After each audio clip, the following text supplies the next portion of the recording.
来自全台各地40尊清水祖师，共放伫四昆新龙山寺庙厅广场。全台清水祖师文化节伫25号登场。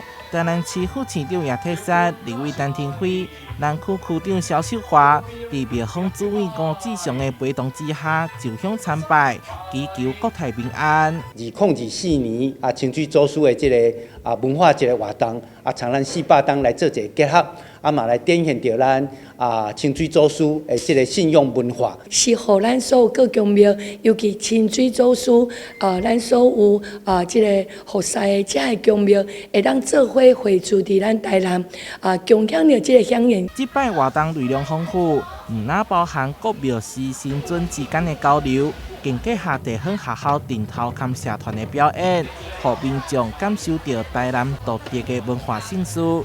还有当地美食享用，有准备着咱在地龟仙鹅，加米甲一寡其他咱的台南的一寡特产，互大家来享用。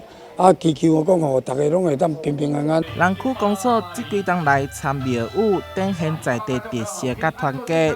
透过活动，除了宣扬清水祖师信仰，嘛推广传统文化，行销在地。台南新闻所在采访报道。